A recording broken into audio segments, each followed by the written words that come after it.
Good morning guys, in front of me is TCL TAB 10 generation D2, and let me show you how to change keyboard language.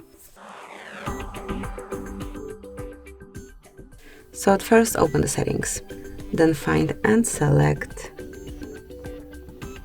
System. Now go to Languages and input, select Virtual Keyboard, click on Gboard, and here select Languages.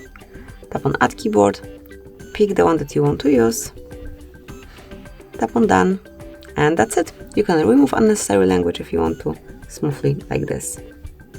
So this is it. This is how you can change keyboard languages. You can do it whenever you want to, how often you want to. Thank you for watching. Please subscribe our channel and leave the thumbs up.